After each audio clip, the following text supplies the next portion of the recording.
Hey, hello, Publishing in Color.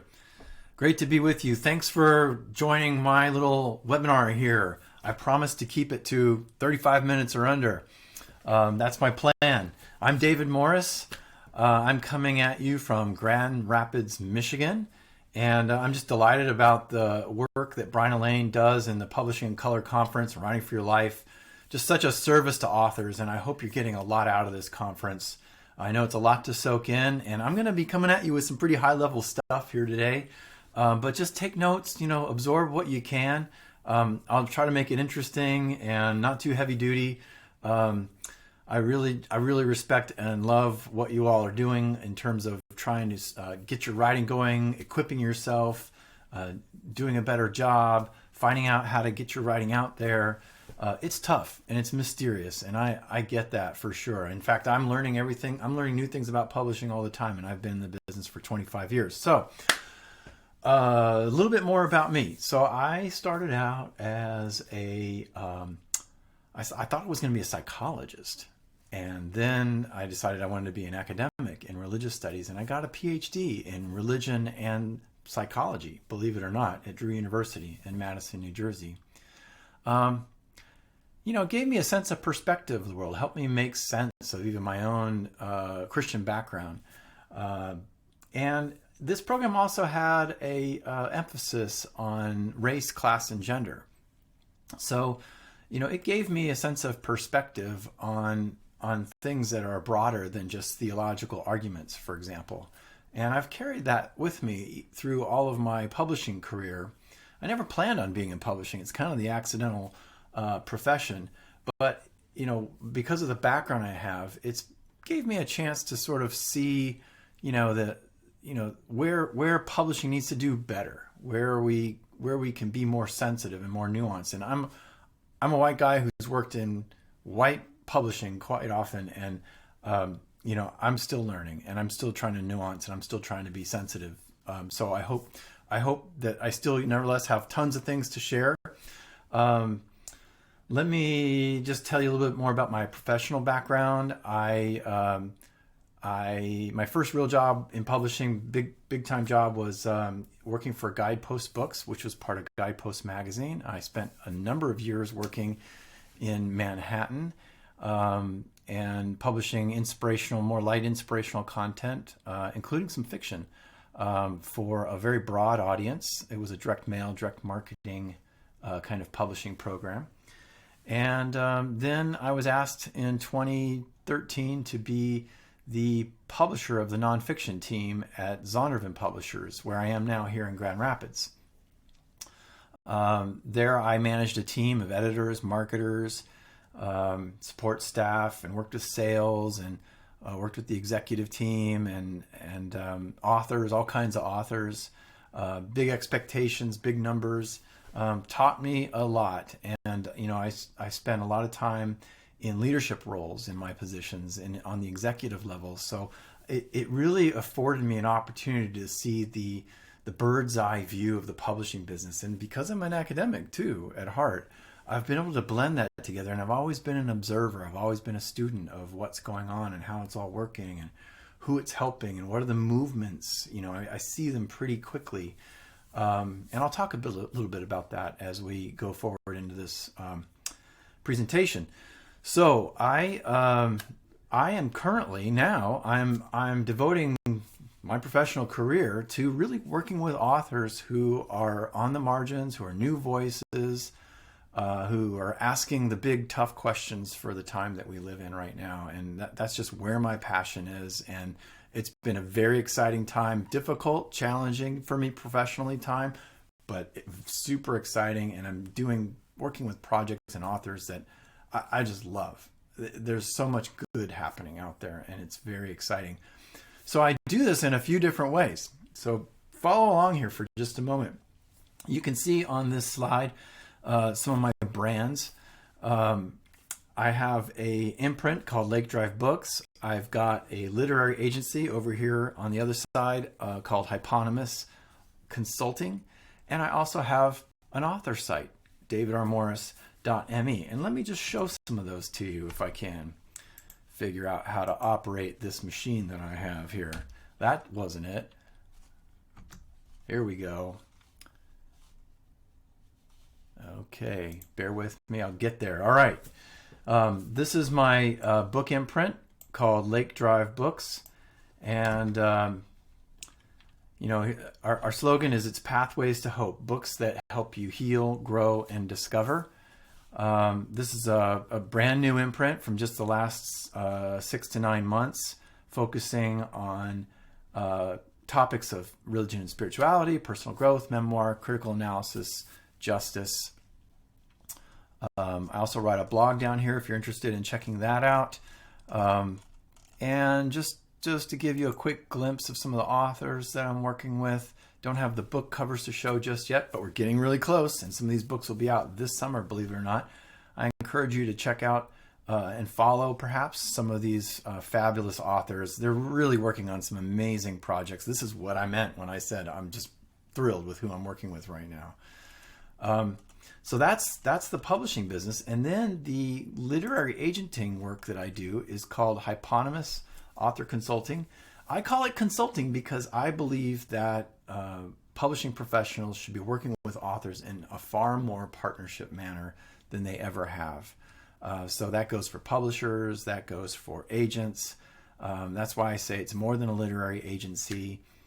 I believe that an agent shouldn't just broker a great deal. It should be much more than that. And I work closely, whether it's the authors in my imprint or my agented authors, where I start off talking about their author platform, not just their content. And I'm good with that too. But I think that kind of conversation is what's really needing to have happen these days. And on my imprint, and you'll hear me talk about this in my agenting work, I really talk a lot about how there's so much segmentation in today's marketplace. We're all living in sort of like a little bit like silos. We're talking to each other, but we're also discovering some interesting identity in a more vertical way. And I think today's world is about creating that specificity and identity. I mentioned the word specificity here, and I really work to help authors drive momentum for their publishing over time. So that's my literary agenting. So I have publishing, literary agenting, and then I have my own author website, more or less. It's about me, David, publisher, literary agent, author. I published a PhD dissertation, 12 years ago.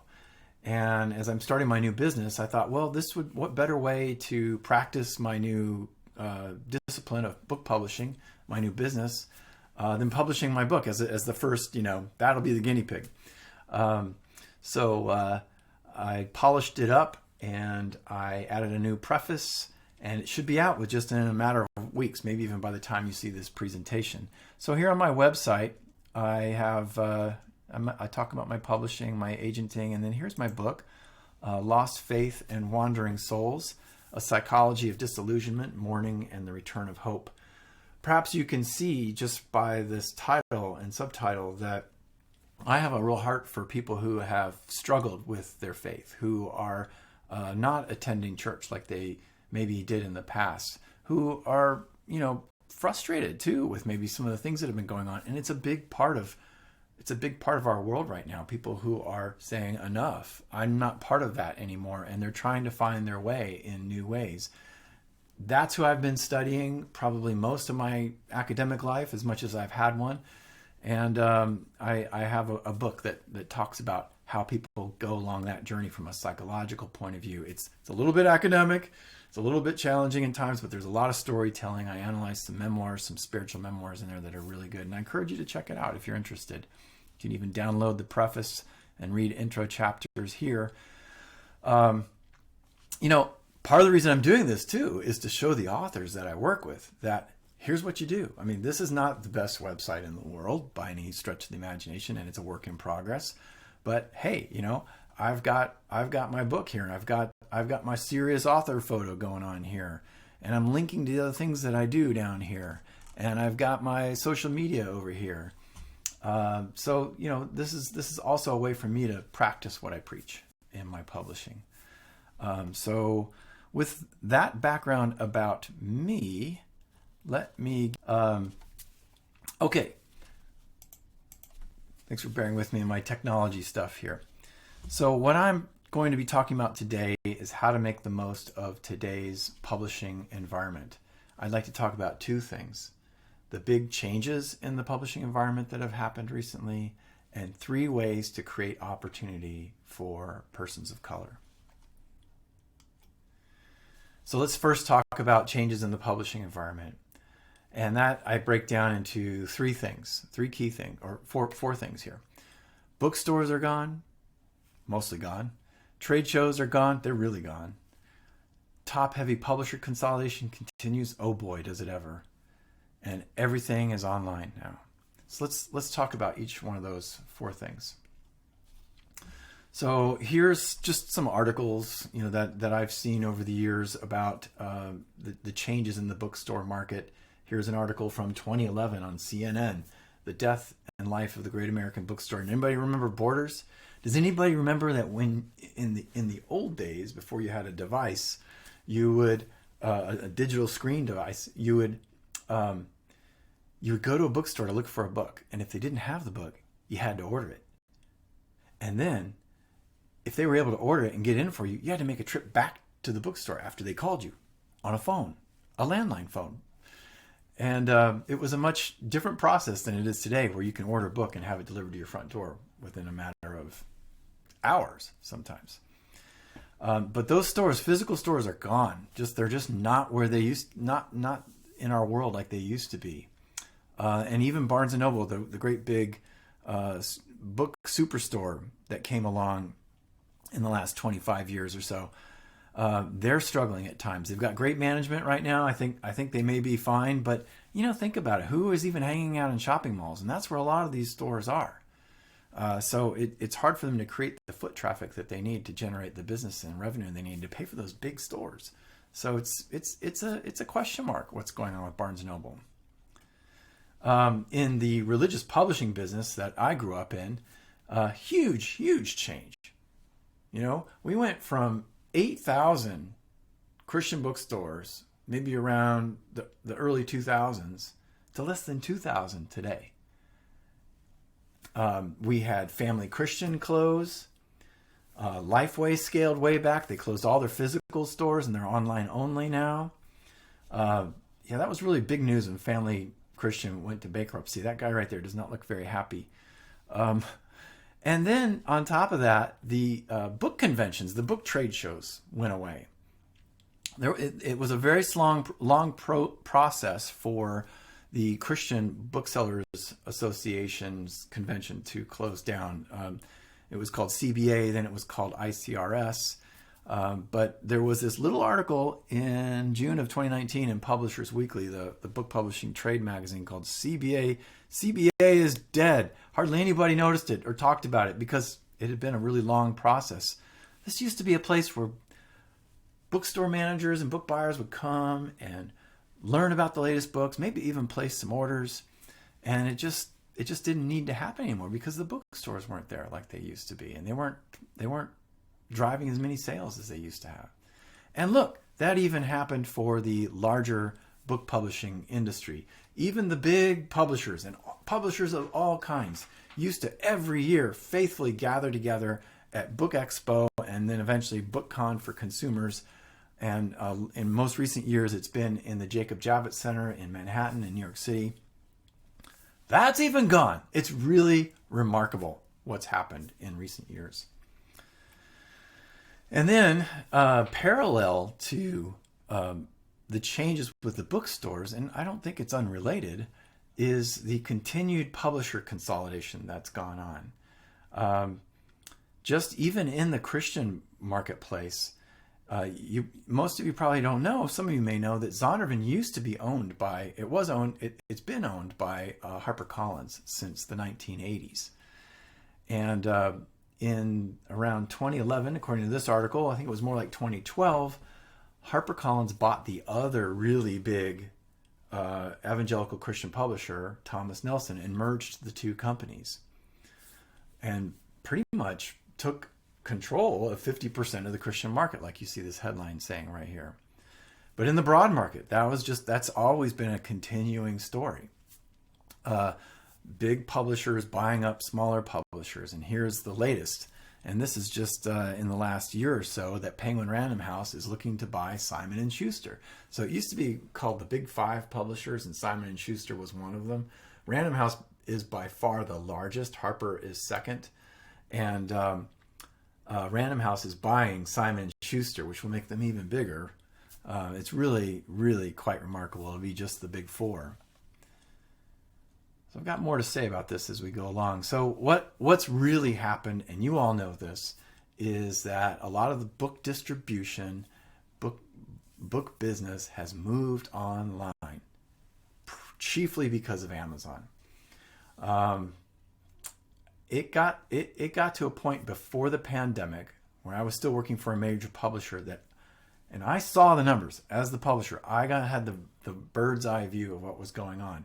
80% of our religious publishing was on Amazon, not Christian bookstores, not physical bookstores. 80% of the revenue came from online sales. And then also 25%, people don't always know this either, 25% of overall sales, it's a little bit of a different context. 25% of overall sales are ebook and audio, maybe split about evenly. Believe it or not, audio has caught up to ebook sales, which have kind of plateaued. So they're both around 12 or 13% of overall sales. So one thing that this has led to, and this is a little bit of a side, is that you have all these publishers at the top kind of fighting for the big platform authors. It's all online. So the way we create discoverability of books even is online. How you market the books is online. It's tended to lean more towards celebrity books. And it was interesting. I took this screenshot of Amazon just yesterday, and this is one of the things that they've been featuring is celebrity picks, celebrity books. They're ubiquitous now. And I'll say even more about this. Ghostwriters. This is a topic, an article about how ghostwriters are becoming more of a thing. People who are writing for celebrity authors or other authors who don't have the time or the writing skills to structure and write a really good book. Well, a really skilled ghostwriter is very, very worthwhile thing. They do the research, they learn the author's voice, they work very closely with the author, they do the interviews, and they help the author craft a good book.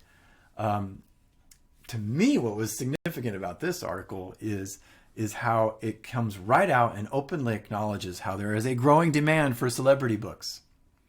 I'll just kind of let that sink in and make your own conclusions about what that is, about the big top-heavy publishers all clamoring for the big celebrity books. That's where a lot of the book publishing is.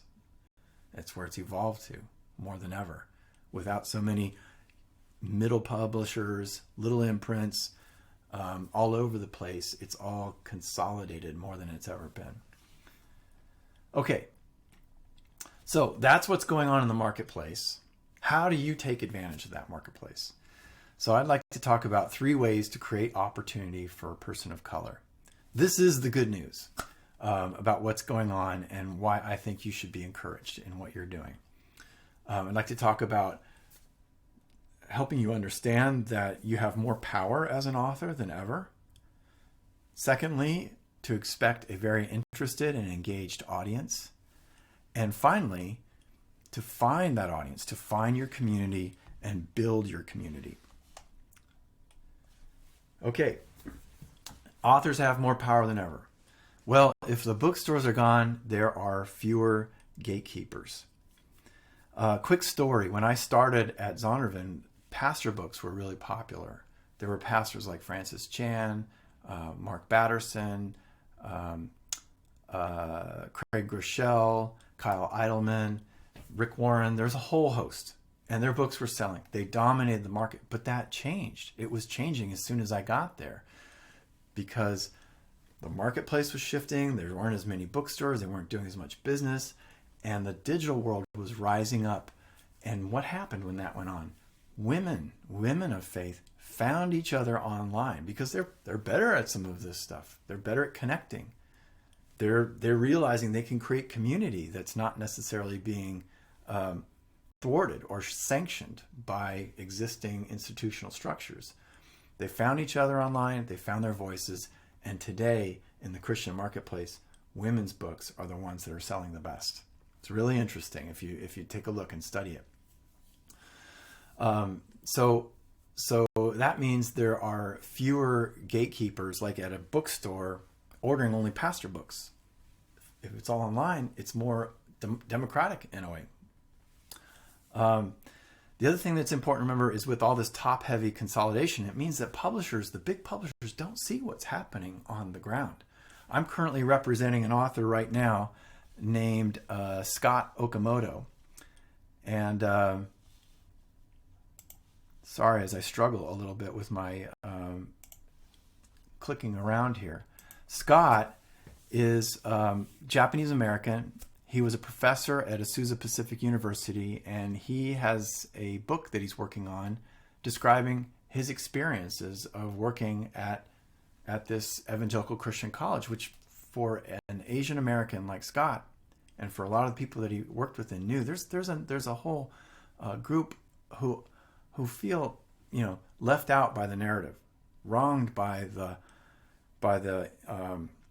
way that institution leans toward things in terms of theology and whose voices matter and what voices are invisible. And Scott's telling his story.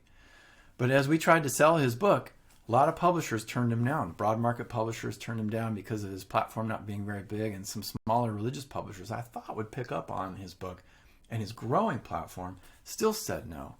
And, you can look at the different reasons as to why. I'll let you maybe make some of those conclusions. But here is an author who's a unique thing to say from the margins, some important information to help hold us all accountable.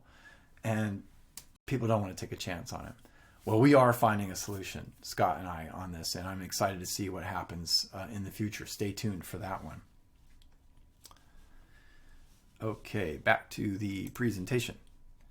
Here we go. Here's what I like to say to authors today more than ever. It doesn't matter your color, ethnicity, marital status, gender, sexuality, creed, class. You can create opportunity. I would very much encourage you to do that in this digitally segmented world. You can find like-minded people. You can find community online in ways that you never could before, going back to the example of women in book publishing. Okay, next. Here's a really cool one. Expect a very interested, engaged audience. If you find that community, however you define it, know if you're a new author with creative ideas, if you're an author on the margins with interesting, imaginative things to say, your audience is dying to hear from you. It's an unarticulated need. They're ready for your content. Expect that kind of interest. On top of that, some of these communities are really engaged with their authors. They're sometimes even more devoted religious followers. One of my colleagues in the publishing business, a fellow by the name of Jeff Wright, he's run Urban Ministries Incorporated, which distributes printed materials, book material to the African American audience. And what he has told me, there's Jeff right there. What he has told me is that when you can reach these audiences, and they're not always as connected as the big machine of Christian publishing, they turn out for their people. They support their authors, and their sales are great. And boy, I learned that lesson when I was at Zondervan. Let me talk to you a little bit about Crystal Evans Hurst. You may recognize Crystal, you may not. She's one of the daughters of famous evangelist Tony Evans out of Texas, I believe. And, Crystal came to us at Zondervan having not really been an author full-time before. And sure, she had some advantages with her father, who has a large platform. I think she had enough means to hire an assistant to help her with her publishing. But she did it. I mean, she came to us and kept saying, okay, what should I do as an author? She wasn't even agented. She came to us and said, what should I do? What's the next thing? She would go do that. And then she would ask, what's the next thing I should do? And we said, start a podcast, start collecting emails. And Crystal did it. She talked to her publishers. She talked to other authors. She started to figure out what she needed to do. And you can see here, she's got some sort of online community, it looks like here. She's collecting emails with a free download here. Here's her latest book and even more free stuff to pull you into her universe. More about Crystal. She's got a podcast. She's got a blog. Not every author needs all these things. She's got her socials very easily to see. She's got this wonderful book that we first published with her called She's Still There. This is what I like to call religious imagination. She wrote a book that was about getting in touch with this person that she's always been. And anytime she's not in touch with that person, she ran into problems. She had issues. She struggled. And this is a book called She's Still There, Rescuing the Girl in You. Just a lovely concept, very well done idea. And I just find it very original, very refreshing, very authentic, and kudos to her. So that's the whole package. And Crystal just worked it. And let me tell you, her sales surprised everybody. They really did. And she became a major author for Zondervan. And I don't think it was because of everything we did. It was because of what Crystal did. Okay, so back to our presentation here. Okay, next. After expecting a very engaged audience, what I'd like to really encourage you to do is to find community, build community. There is a lot of frustration with the online world. You know, it's exhausting. It's a lot of work. Authors didn't used to need platforms. You know, how do I make my way through it? It's narcissistic. It's selfie-centered. But what I encourage you to do is to think of online platforming as a way to find community and build community. I have an author recently who said, I don't know that I necessarily experience community online, but I do meet people and I do connect with them in other ways. You know, I might connect on Twitter or Instagram, but then we connect in other ways as well. And that's where the community starts happening. So I often encourage, I think you're having plenty of opportunities to learn about platform at this conference. So just very briefly, these are some of the top things that you can focus on to build platform. Definitely start an email list. That's the number one thing. That's why it's there on the left. Speaking can be very, very important, especially for nonfiction authors, but fiction as well. A website is a great calling card for it's an online brochure of everything that you have to offer. It's a must. Building a great website is pretty important. Even if you don't have a blog, even if you don't have a podcast, even if you don't have everything, it's a pretty important cornerstone. Social media, I always recommend people do pick something, find your way, figure out what works there for you, and don't try to be, don't try to take over the world with social media. But if it works for you, great. Writing is also a marketing tool. If you can get more writing out there, whether it's books or spin-off books or small books or articles online or in print, the more writing you can do, you can build your readership that way. And then I think too, don't overlook live video, whether that's Instagram or Facebook Live, whether that's a recorded video that you put on your website, maybe a webinar or a paid webinar that you do, or maybe it's a live Zoom book launch group type thing. There's a lot of book clubs out there that meet on Zoom that would love to have authors come speak to them. There is a way to leverage these digital tools to find and build community. I talked briefly about why authors didn't used to need platforms. I do have an article about that on my Lake Drive Books website. that I encourage you to, on your own time, go back and take a look at, and kind of talk about some of these big industry changes that have required authors to really, or publishers are really looking to authors to market their books. They're looking to the author's platform to market their books. Okay, well, we are winding down now here. I said 35 minutes, and I've got about 5 left. I do have a bonus thought for you.